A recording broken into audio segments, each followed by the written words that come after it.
Okay, welcome, Dad, Gaz Kishere, to Sense Space. I feel welcomed into your space, son.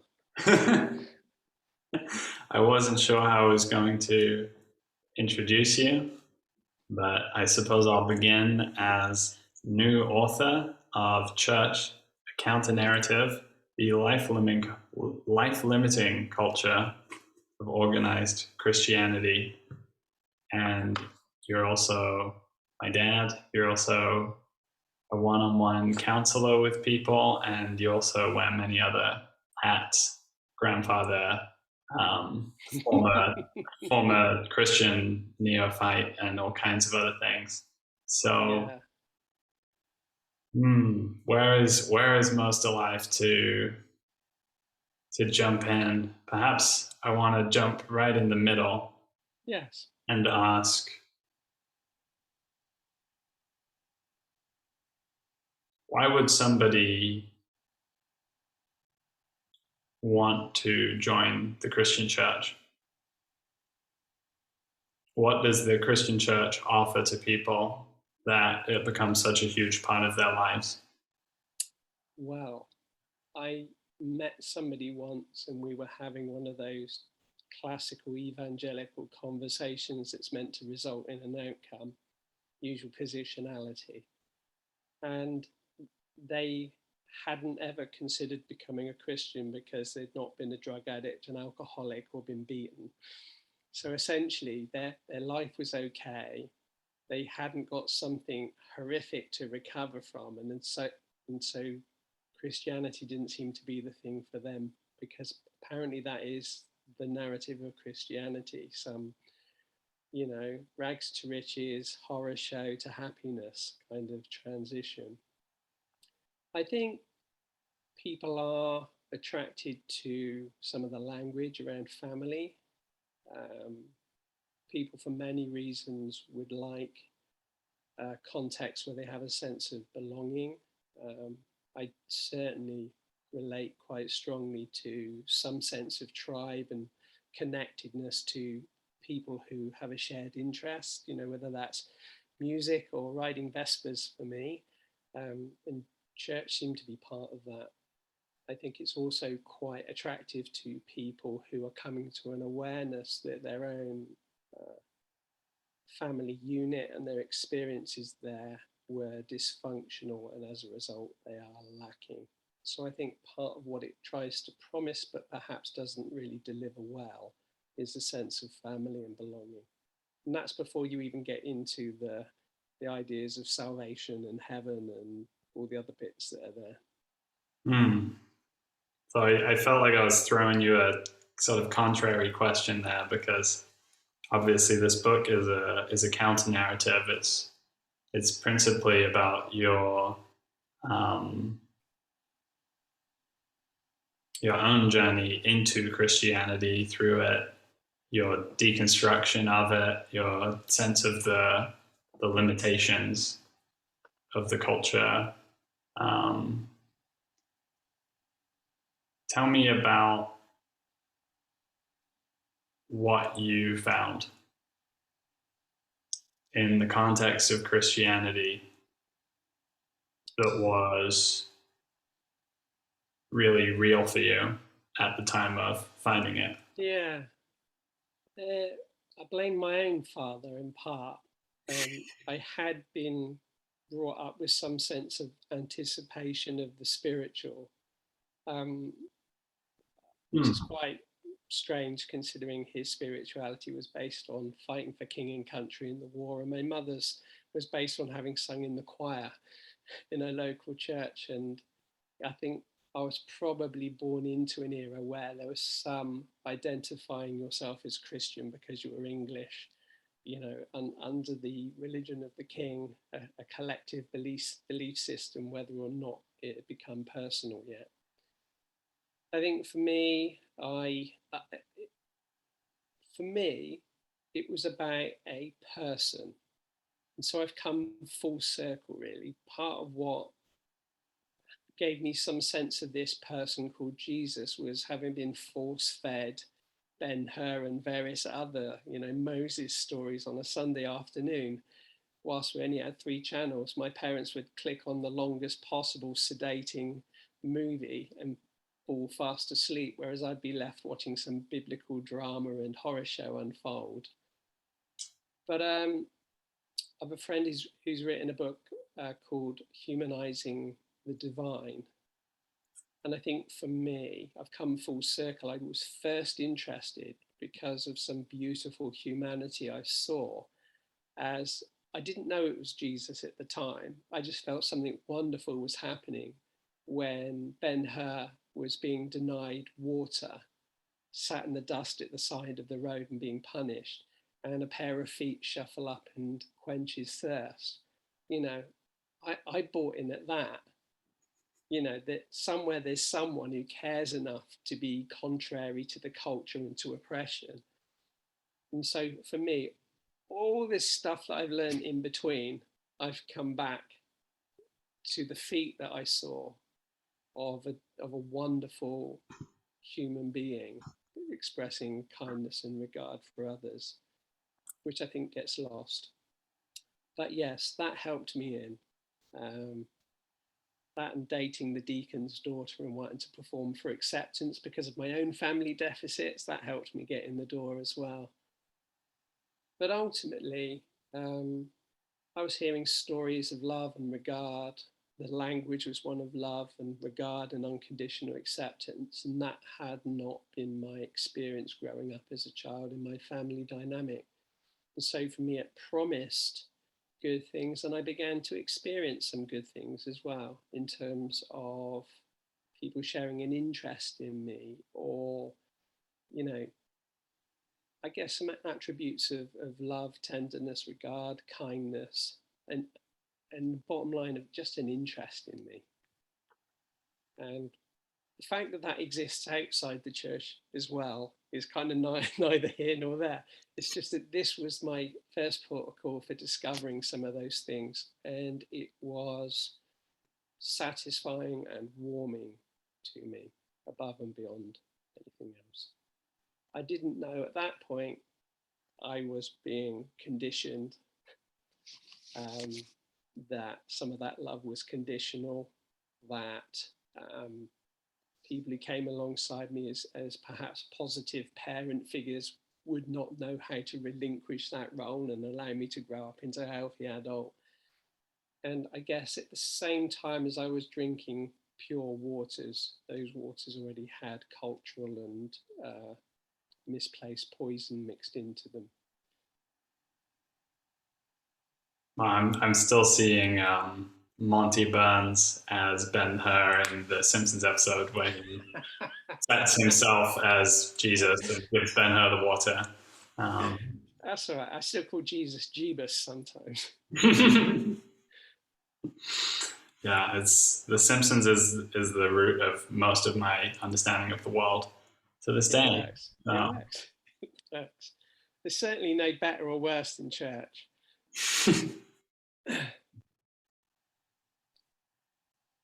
But yes, I would say it was funny. I got dumped unceremoniously by the girlfriend who led me into church, which, with the attachment issues I had at the time, was quite devastating. And 2 old women in that community gave me a card wishing me well, and then came up to me one Sunday and said, "You can ride this out, we believe in you." And just positive affirmation and choosing to come and invest in me with kindness. These things are golden and precious wherever they are found. And for me, this was my first port of call. It was attractive, and eventually I was in. Bearing in mind that there is definitely an in and an out. And when you're in, then everything is out there, outside, other culture, other world. And that's where it gets problematic.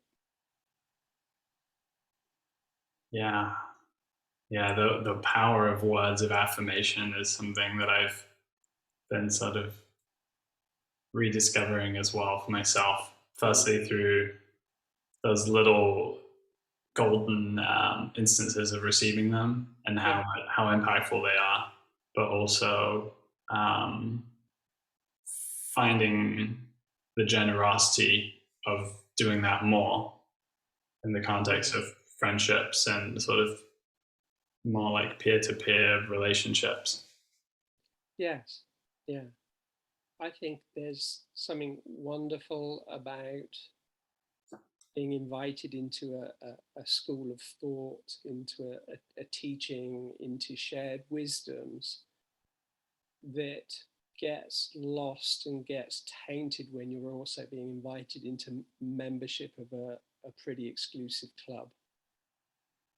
Um, and so, I've heard sometimes you have to believe or behave and then you can belong. But those three words tend to exist somewhere inside the church system. I actually felt I belonged before I believed. What I was unaware of was how much I was beginning to behave and take on explicit and implicit cultural indicators of how to behave to fit. Like, Mm-hmm. nobody ever told you that you can't put your hand up and ask a question in church, but somehow we picked up that that's absolute. You know, Nobody ever told me to stop wearing t-shirts with rude expletives written on them and start wearing a pair of beige cords, but somehow we pick up these cultural indicators of what sustains our belonging. And did you have a sense when you were um, coming into the church? Was there a sense of connecting with a deeper lineage? Did you feel like a connection to the oldness of the medieval and the deep roots of the church, or was it much more about the contemporary community of people? That's really a good question, because there is so much history. We didn't wake up in this conversation was, just beginning. There is a depth and a history to it. I was pretty much blind to all of that, to be honest. I take things on face value, and the face that was being presented to me was there existed a person called Jesus who, through some weird, wacky, divine situation, is still available and attainable to us today, not simply as a historical figure, which would have meaning and value in and of itself in terms of wisdom's teachings, turning political systems on their heads, just the mentality that you think it's this, but it's this. And actually, to your question, I don't think you could comprehend the answer, so I'm going to draw with a stick in the sand and see if you can catch that. There is so much profoundness simply around the person. Um, Not quite sure where I was going with that, Mm. but without any of the other stuff, I guess, that he's apparently alive today in some way and able to continue to speak to us today. What changed for me, I think, was for some reason I had arthritis in one of my knees and was taking medication for it, was being offered cortisone injections. And I went up in a meeting, somebody prayed for me, and it went, and it never came back. So somehow the weird supernatural aspects of the historical make some of that more present. Something happened that was undeniable to me, where I thought, okay, maybe this ridiculous, crazy, unfathomable story has some substance to it based on my experience. And I think in deconstructing all of the Jesus plus stuff, and there's plenty of plus stuff, and coming back to his humanity, and then asking if there's also some divinity there that transcends time, you remember what I think some people call red letter days. Those moments where something happened and something changed and something shifted, and you're unable to account for it in the natural. I've had those experiences and I don't know where to go with them. And if they're evidence of some supernatural presence of this Jesus person, brilliant. if not, I still have meaningful outflow from exploring him and the nature of the person and his presence and the exuding love and the kindness and calling down the scum of the earth from the tree and going to have dinner with him in front of the crowds that would jeer and mock. That's all really good shit. Yeah, I'm glad you brought in the mystical of this, because that's really the most interesting element. I think it's the very animating element, and we're in a unique time, I think, where there's an opening up of possibility of that at the level of certainly my perception and many other people's. Most people now are entertaining UFOs and extraterrestrial life for the first time.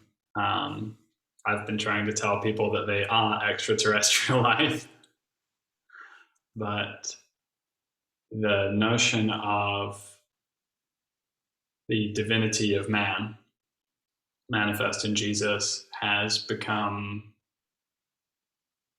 in certain like Burning Man psychedelic circles, you get this notion of Christ consciousness. And that's such a powerful play of language.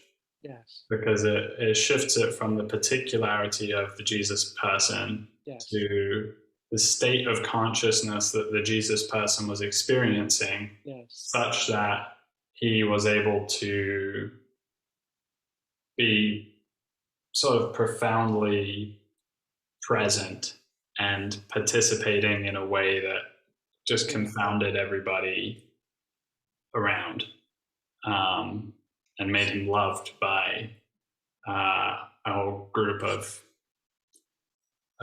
friends, followers. And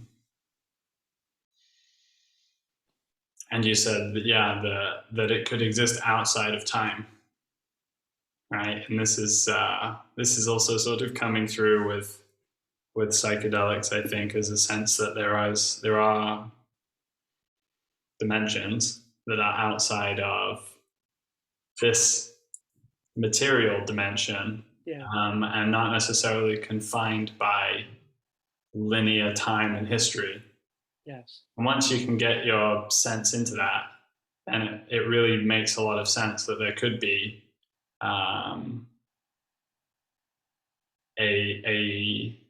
that the thing we're calling Christ consciousness or divine love could actually be a dimension of reality that's sort of always a possibility, outside of or within this world. Yeah. And me and Hannah have talked about the idea of heaven and hell as both being very imminent, and not, sort of dualistic, somewhere up there and somewhere down there that you go. Yes. Rather something that's very much here, and a possibility here that we can move between in the human soul. I mean, it's fascinating to me that even this is going through deconstruction at the moment, the concept of heaven and hell and the devil, and where those concepts came in our history. They've not always been present. That, the concept of hell was based on a literal place called Gehenna, where, there's fires that burn, like gas coming up from the ground. That it's like wasn't presented as a future place that you're going to go to if you're a bad boy. It's a shit place that you're likely to end up if you live a bad life now. It wasn't so mystical, it was much more literal, but we've turned it into something else that is conditional, that is fear-mongering, that is causing us not to walk with, follow the Jesus person based on who he is, but what he can keep us safe from. So there's more superstition to it than substance. But I am warmed by the story, at least, and I do see most of these things in story form, because I can't say that they're fact or fiction. But Jesus post-cross, hanging out with a whole bunch of people, and saying, at this point, the dynamics are going to change.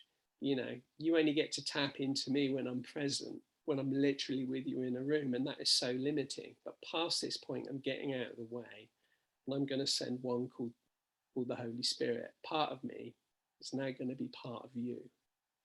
It's no longer requirement of my physical presence. I am going to come and, the Christian word, abide inside of you. I'm going to become ever present, which is mind blowing from having to stand at the foot of the hilltop, and listen to somebody speak. So that which was external is very much being offered as becoming internal and ever present. So for me, the fact that that story is there, that even Jesus is saying, this isn't about my physical presence, I'm limited. I'm going to give one to you called the Paraclete, which means like me in every single way, except no longer external. And he will be a deposit. I will not leave you as orphans. It's a beautiful story. And I often wonder if that's what we pick up on in others, this resonance, this vibration, is also the presence within.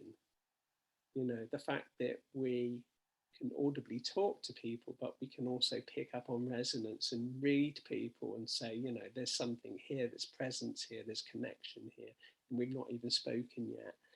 So I think that's a very helpful part of the story that works for me, that Jesus person also said, part of why this is taking place is because, these things are no longer written in a book. They're written on your heart. And the Spirit will continue to remind you of all the wisdoms and insights and transformational thinking that I've already shared and that which I continue to speak. So for me, of the multitude of voices that we have in our head, world, culture, media, self, that sits well within me, that there is a spiritual voice that I choose to identify with the Jesus person. That is ever present, that I can't lose, I didn't earn. That's what, so much of the Christian faith should actually deconstruct the church, because Jesus says all of this is a free gift, so you can't earn it. It's not based on being a good boy and you can't lose it if you're bad. Whereas that's not the narrative of the church, that means you need it to keep you safe until heaven, and so you don't lose God and don't upset God and don't go to hell instead of heaven. All of that's over there. And the Jesus person says, here you are, it's free. All of that's good stuff to me, because it is so counter to a lot of the other voices that are out there. Yeah, you can really imagine, or at least I imagine in the moment, like the difference between encountering the stranger on the road, Yeah. who is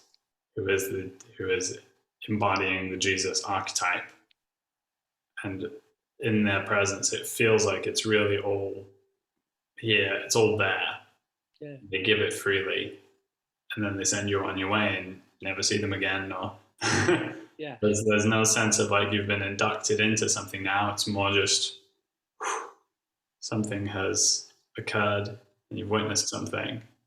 And then in this other scenario of church community, like don't upset God, or don't step out of the right path. Yeah. Is very closely tied with, like, God in this case is really something about the internal dynamics of what's considered right in the community. So one of the things that I speak to in the book is the programmatic nature of the church construct. It has to entertain us now and draw us and keep us. And increasingly over the decades, the church has become more theatrical. The bands are as good as Coldplay, the songs are as good as Adele, but it exists to take us on an experiential journey into a motor feeling, which in and of itself isn't bad, other than this building, this construct is the place that that experience resides. And so it unhelpfully builds a dependency on going to this place to have an experience, and that you're told that that experience is God, not simply that it's emotive, which is part of what it actually is, but all of the language around it. As we come into the presence of God, God inhabits the praises of his, there's a whole list of things that are spoken out that say we're coming to a special spiritual place now in our song singing, where you might experience the presence of God. It suggests to you that the rest of the time you're distant from God. Whereas that passage that I just shared with you about the deposit, the ever-present aspect of God, means that any concept of God is near or far is absolutely rubbish. Yet some of our practices and behaviors and rituals live off of the fact that they create the experience, and be outside of the experience, God is far. And that's really unhealthy. And that's just some of the things that I needed to speak to in that book. Yeah, yeah. And I'm currently entertaining the notion that maybe quantum science and quantum mechanics is actually going to be brought together with this spiritual metaphysical understanding in a very coherent way in the future, where we actually see the world very differently as a result. Yeah. But I feel that the book is really a love letter to the people who are leaving something that has been limiting and controlling or constricted, or maybe they're thinking about leaving or they've left, but they are quite lost. They're still in the post-church phase, as I think you could call it. And I know you've encountered a lot of people over the years, and maybe you're a magnet for such people as well, because you have deconstructed from your church context. You're sort of out in the wild, but you're still telling the story of Jesus, or you're maybe not even that. Maybe you're speaking into people's lives in a way of direct Yeah. care that usually happens in a Christian context. I think I have some insight into what ails them and what has caused them pain. So at the very least, I can share some empathy, but hopefully put some people at ease around guilt and various other things. Or one of the worst ones is, Jesus said the temple's coming down. End of the temple, God's no longer in a box. He's in and through all things. I love the film, what's it called when you get holes in your hands? Stigmata. Stigmata, the movie. There's a beautiful, beautiful truism in that, is that, I am no longer in buildings of wood and stone. Lift a rock and you will find me, split a piece of wood and I am there. So that got me, even though before I even knew what deconstruction was, I thought, that's it. He's everywhere. But some of the things that people who are having to deal with, who have left the building, left the program, left this thing that their faith was measured in proximity to, is a very sad concept that they've left God in the building, despite the fact that Jesus deconstructed the temple and that the temple's over. He also, you hear me? Yeah. Sorry, your microphone was making some sounds. That's because I'm fiddling. It's my ADD. Usually I have something in my hand to play with to stop my hands doing this, but sadly, several earphones have suffered at the hands of my twiddling, so thanks for pointing that out. But yeah, if people are saying they're biblical, I'm not even sure what that means. It's a library of stories that give an introduction to a person. If they're saying they believe that stuff, even in that book, You've got this seminal moment that Christianity in the here and now hinges itself on, of Jesus on the cross.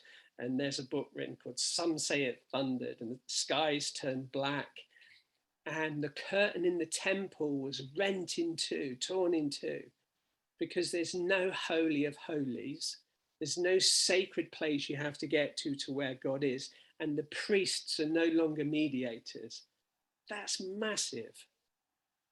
When pretty much every system that has the name church has reinstigated the priests and the people between you and God and the specialists and everything else, and have made it as one removed step back from God. So the thought that there's people out there, particularly post-Trump America, not that we're post-Trump because it's actually given life to some really toxic stuff that's still continuing, but these people who have left church feeling they've left God in the building, I find really unhelpful, and I feel passionately about helping them find the idea of God or the source of their spirituality back in life, back in the creation where they should have always been.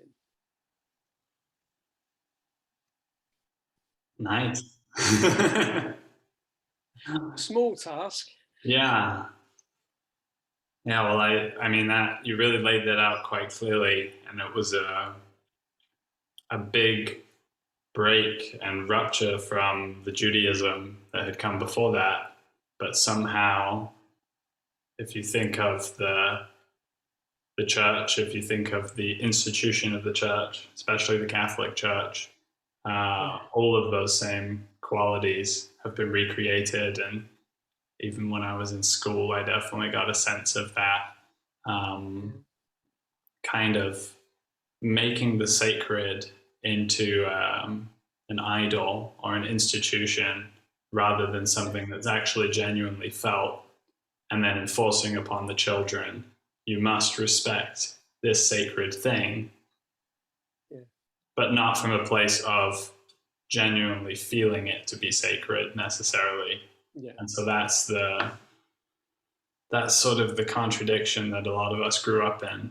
And so that's why pretty much every single person of my generation who attended a church has pieced out or actually has a real aversion to anything to do with Christianity, which means they're cut off from any exploration of Christ consciousness, potentially, or the stories that underlie the culture.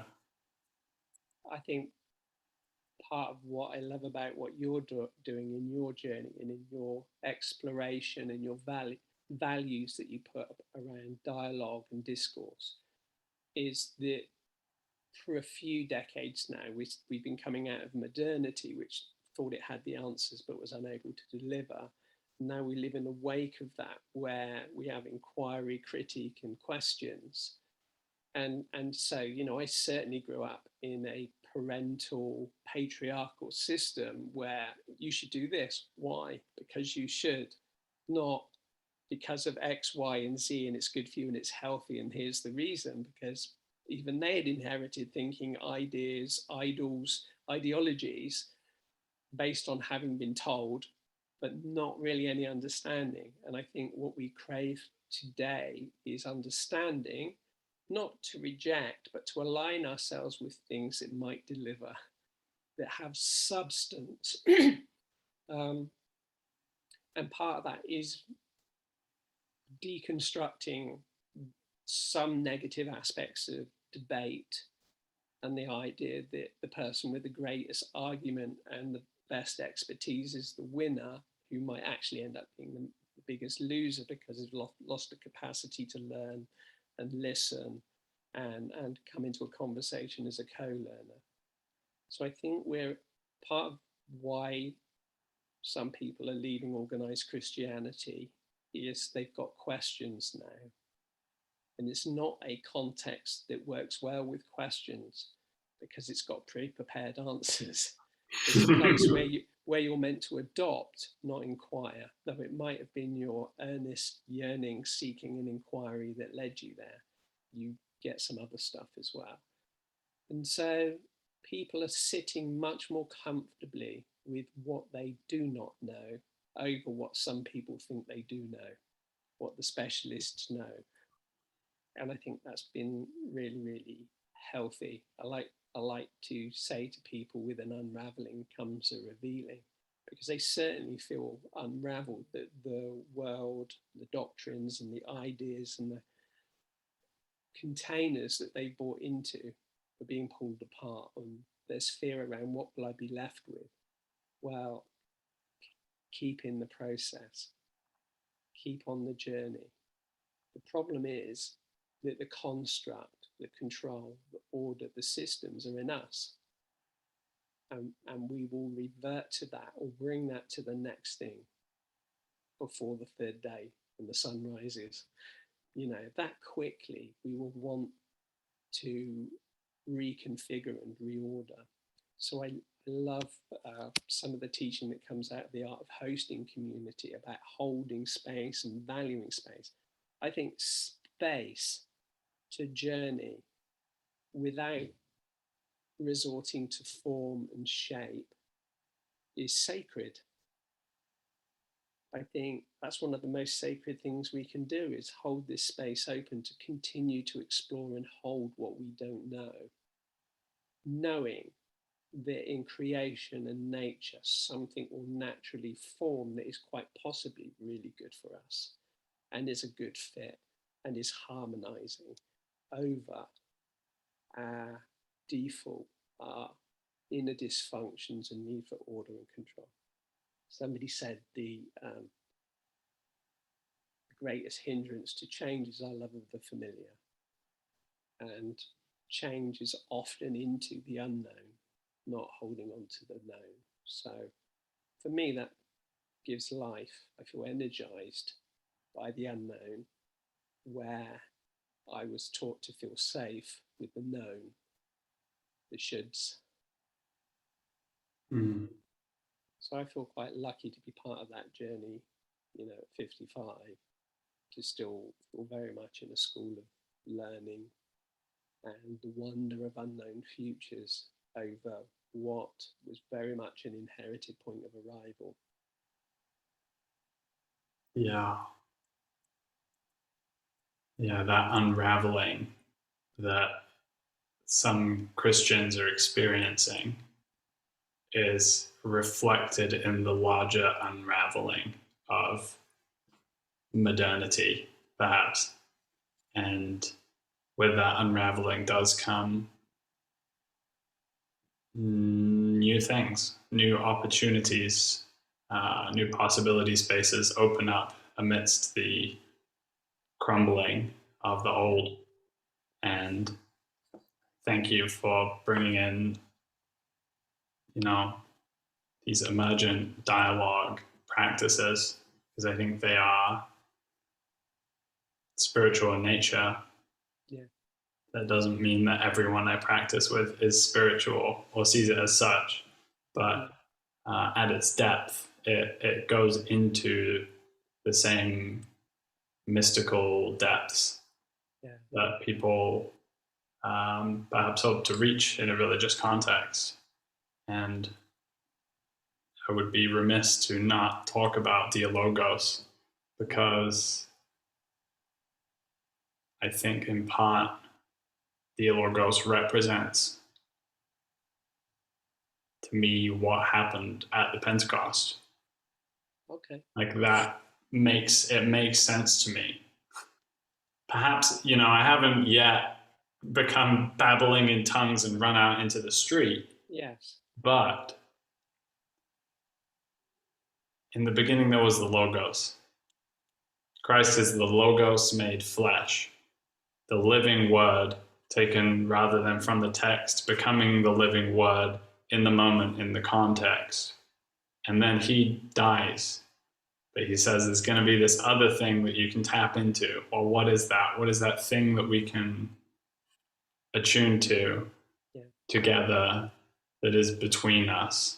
And that is precisely what Dialogos and other emergent space creating practices are doing, is cultivating the ground in which journey can happen, in real time, and in which we can move out of the known into the rich potential bearing unknown, and then become the one that eventually can speak through, be spoken through that space, speak into that space, create the space, have the space create us, and ultimately that gets you into a flow.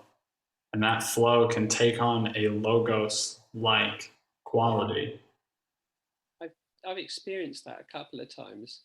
It wasn't necessarily planned conversations, but because we didn't necessarily have an agenda to the conversation, we talked.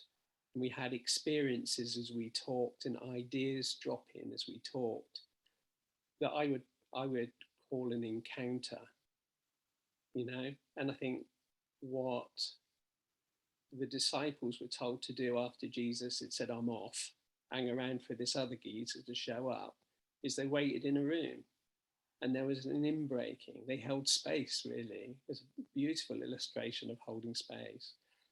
And there was an inbreaking. And I think holding an encounter with somebody, coming into the presence of another person without strong agenda and allowing utterance to happen, I think there's space for other things to come into that. And I would say some of those are external, becoming internal. Yeah, I'm intrigued by flow. I think there's something wonderful about that. And it's not something you can create. You can't come into a dialogue and say, we're going to make this shit happen. There's no magic like in church. Nobody's going to do something to conjure up an experience. It is a discipline about being present and remaining present and holding space together. It allows another dynamic to join.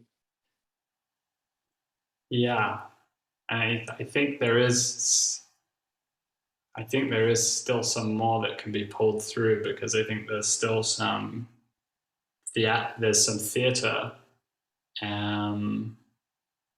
there's some theater of performing what is true, rather than just saying it. And as I become more in relationship to the underlying meaning of the words that I'm saying, then I am more likely to embody them. And that's theatrical. So, and people go to church and they experience the theater of those really charismatic leaders at the front, and also the possibility of rituals, of an opening, of a closing, and so forth. So, you know, here's a piece from the Bible, and it says, hold your thoughts captive under heaven. Well, I can bring that with me. That's really helpful, because it's part holding your thoughts captive under heaven, like holding them up to scrutiny. You could say that's knowing if they're good or bad or right or wrong or healthy or naughty, but actually maybe it's also about holding meaning and value upon words. And I think that's part of what the discipline is that you're exploring, is holding words almost captive and understanding them and them having significant meaning. Yeah, it's good stuff. I know you want to jump off to your next thing in the next 10 minutes or so, but I wonder, based on the conversation journey we've been on so far, is there anything that comes through as alive for you, or from the book, that you want to speak to? Buy the book, whether you're religious, Christian, seeking, deconstructing, or what. No, I don't mean that. But basically, the book does speak to universal issues of why we permission others so much control in our lives, what we contribute to control and power by permissioning it, the conditioning that we go through that doesn't always lead us through to a healthy place, why some of the things that we're around don't want us to find healthy independence and ability to stand on our own 2 feet. They require us to remain dependent, to perpetuate those systems. I think that relates to a lot of other things. Whilst it does speak specifically to deconstructing a machinery called church that I no longer give that name, that's quite a good one. What it has self-ascribed itself as the banner over its door that legitimizes it with the name church, I now no longer know what that is. So I now no longer ascribe it that name. These things are life-changing, you know. And a lot of it boils down to feeling comfortable in your own skin, happy with who you are, and a sense that you are more engaged in and participating in society. I know it's fluffy, but I feel part of a global community now, you know, of people on a journey, people exploring faith. And probably one of the main truisms in the book is I meet so many people who feel they left God in the building, that feel or have been told that they've lost their faith or that they're struggling with their faith. And I think probably for the first time in their lives, they're doing what they were always meant to do, which is work out their faith, not simply adopt and inherit one that was already prepared and established for them. And all they needed to do was, you know, bind their feet and fit into a pair of shoes that were made for somebody else, instead of finding a comfortable, warm pair of journey slippers that have their own name on it. That's where I'll stop. I really like that. And we haven't had enough time to go into it, but you are a renowned intuitive empath and have a renowned capacity to speak into people's lives and context and use metaphors and stories in service of getting them unstuck.